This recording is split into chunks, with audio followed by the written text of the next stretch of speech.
கரூர் மாவட்டம் அரவக்குறிச்சி நீதிமன்றத்திற்குள் நீதிமன்ற ஊழியர் விஷமருந்தி தற்கொலைக்கு முயன்ற சம்பவம் பரபரப்பை ஏற்படுத்தியது. விடுப்புகள் வழங்காததாலும் 2 மாதமாக சம்பளம் கொடுக்காததாலும் வேதனையடைந்த நடராஜன் என்பவர் கடிதம் எழுதி வைத்துவிட்டு விஷம் அருந்தியுள்ளார். இந்த வீடியோவை திடீர்னு நேற்று நைட்டு ஒரு 3 பேர் எனக்கு பர்சனலாக வாட்ஸ்அப்பில் ஷேர் பண்ணி வச்சுருந்தாங்க. அண்ட் அதுக்கப்புறமா இன்றைக்கி மார்னிங்குமே நான் வாட்ஸ்அப் குரூப்லேயுமே இந்த வீடியோவை பார்த்தேன்.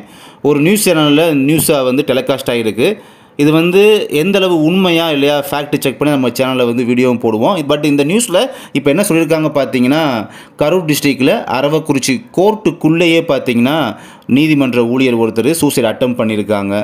என்ன ரீசன்னா, கண்டினியூவாக டியூட்டி போட்டிருக்காங்க. எந்த ஒரு லீவுமே ஹாலிடே இல்லாமல் கண்டினியூ டியூட்டி.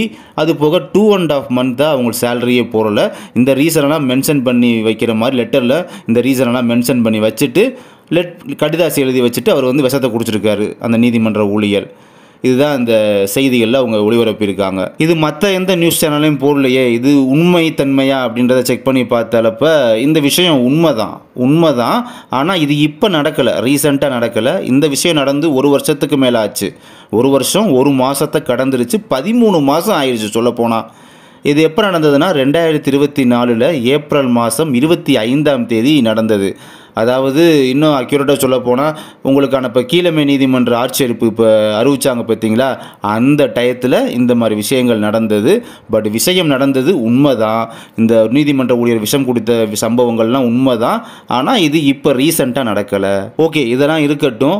இந்த மாதிரி நீதிமன்ற கடைநிலை ஊழியர்கள் பார்த்தீங்கன்னா ஒர்க் ப்ரெஷர் தாங்க முடியாமல், அதாவது நீதிபதிகளோட அந்த தரக்கூடிய அந்த ஒர்க்கோட ப்ரெஷர் தாங்க முடியாமல் இந்த மாதிரி சூசைட் அட்டெம்ப்ட் பண்ணுறதுல எனக்கு தெரிஞ்ச இந்த ரீசன்ட் 1 இயர் எடுத்துக்கிட்டோம்னா, இந்த 1 இயரில் ஒரு 4 பேர் சூசைட் அட்டெம்ப்ட் பண்ண விஷயத்தை நம்ம நியூஸ் சேனல்ஸ் மூலமாகவே என்னால் பார்க்க முடிஞ்சது. இந்த ஜுடிஷியல் டிபார்ட்மெண்ட்டில் பணியின் தன்மை இப்படி தான் என தெரிந்து அறிந்து இன்ஸ்ட்ரக்ஷன்லாம் படிச்சுட்டு தான் இந்த ஜாபுக்கு போயிட்டு இருக்காங்க. அப்போ பணியின் தன்மை இப்படி தான் இருக்குன்னு தெரிந்தே போகும்போது அதில் ஒரு நாள் வார விடுமுறை தரலை அப்படின்றத கூட தாங்கிக்கிட்டு போயிடலாம். ஆனால் இங்கே சம்பளம் 2 மாதமாக தரலைன்னு சொல்லும்போது அதை ஏற்றுக்கிற முடியாது.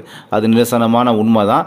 அதுக்காக என்ன நம்ம எடுக்கணுமோ அதை தான் பண்ணணும் ஒழிய அது தற்கொலை அப்படின்றது கோழைத்தனம். அது நியாயமான செயலாக பார்க்கப்படாது. தற்கொலை பண்ணிக்கிற அளவுக்கு ப்ரெஷர் ஸ்ட்ரெஸ் இருக்குது அப்படின்னா, டிப்ரெஷன் இருக்குது அப்படின்னா இந்த ஜாபே தூக்கி போட்டு கூட 2 மாதத்துக்குள்ளே வேறு ஒரு ஜாபை நம்ம தேடி பிடிச்சி வாழ்க்கையில் போயிடலாம்.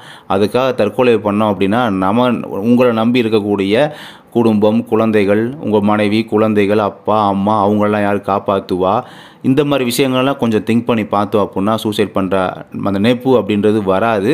அதனால் சூசைட் அப்படின்றது ஒரு தீர்வு அப்படின்றது கிடையாது அப்படின்ற என்னுடைய தனிப்பட்ட கருத்தையும் இந்த வீடியோ மூலமாக சொல்லி முடிச்சுக்கிறேன். நன்றி.